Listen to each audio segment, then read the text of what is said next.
സ്ത്രീ വിദ്യാഭ്യാസത്തിനും സ്ത്രീ ശാക്തീകരണത്തിനും ഊന്നൽ നൽകിക്കൊണ്ട് ലോകത്താകമാനം വികസന പ്രവർത്തനങ്ങൾ ശക്തിപ്പെടുത്തുമ്പോഴാണ് ഇറാഖ് വീണ്ടും സ്ത്രീവിരുദ്ധ നിയമം കൊണ്ടുവരുവാൻ ശ്രമിക്കുന്നത്.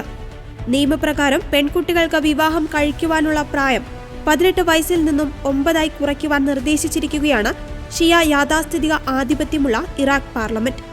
രാജ്യത്തിന്റെ വ്യക്തിഗത നിയമത്തിൽ ഭേദഗതി വരുത്തിക്കൊണ്ടാണ് നിയമ ഭേദഗതി വരുത്തുവാനുള്ള ശുപാർശ മുന്നോട്ട് വച്ചിരിക്കുന്നത്. നിയമം പാസാകുന്ന സാഹചര്യത്തിൽ വിവാഹമോചനം, കുട്ടികളുടെ സംരക്ഷണം, അനന്തരാവകാശം എന്നിവയ്ക്കുള്ള സ്ത്രീകളുടെ അവകാശങ്ങളും ഇതോടെ ഇല്ലാതാകും. അധാർമിക ബന്ധങ്ങളിൽ നിന്ന് പെൺകുട്ടികളെ സംരക്ഷിക്കുവാനാണ് നിയമം ലക്ഷ്യമിടുന്നതെന്നാണ് ഷിയ സഖ്യം ഭേദഗതിയെ അനുകൂലിച്ചുകൊണ്ട് വാദിക്കുന്നത്. 9 വയസ്സ് മാത്രം പ്രായമുള്ള പെൺകുട്ടി ഏത് രീതിയിലുള്ള അധാർമിക പ്രവർത്തികളിലാണ് ഏർപ്പെടുന്നത് എന്നും ഭേദഗതി വ്യക്തമാക്കേണ്ടിയിരിക്കുന്നു. നിയമം പ്രാബല്യത്തിൽ വരുന്നതോടെ പെൺകുട്ടികളെ നിയമപ്രകാരം പീഡിപ്പിക്കുവാനുള്ള സാഹചര്യമാണ് നിലവിൽ വരാൻ പോകുന്നത്. ഈ നിയമം കുട്ടികളെ ബലാത്സംഗം ചെയ്യുന്നത് നിയമവിധേയമാക്കുമെന്ന് ബില്ലിനെ എതിർക്കുന്ന പാർലമെന്റിലെ വനിതാ പ്രതിനിധി റായ ഫിക് വാദിക്കുന്നുണ്ട്. നിലവിൽ പാർലമെന്റിൽ മതവിഭാഗങ്ങൾക്ക് ശക്തമായ ഭൂരിപക്ഷമുള്ളതിനാൽ ബില്ലിന് അംഗീകാരം നൽകുന്ന വോട്ട് തടയുന്നതിൽ 25 വനിതാ പ്രതിനിധികളും കടുത്ത വെല്ലുവിളിയാണ് നേരിടുന്നത്.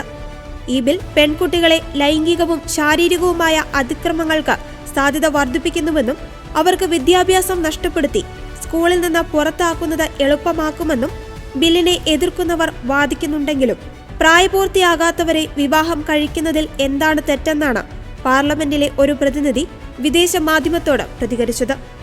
1950കളിൽ ശൈശവ വിവാഹങ്ങൾ നിരോധിച്ചിരുന്നെങ്കിലും 2023 ഐക്യരാഷ്ട്രസഭയുടെ സർവേയിൽ ഇറാഖിലെ 28% പെൺകുട്ടികളും 18 വയസ്സ് തികയുന്നതിനു മുമ്പ് വിവാഹിതരായി കണ്ടെത്തിയിട്ടുണ്ട്.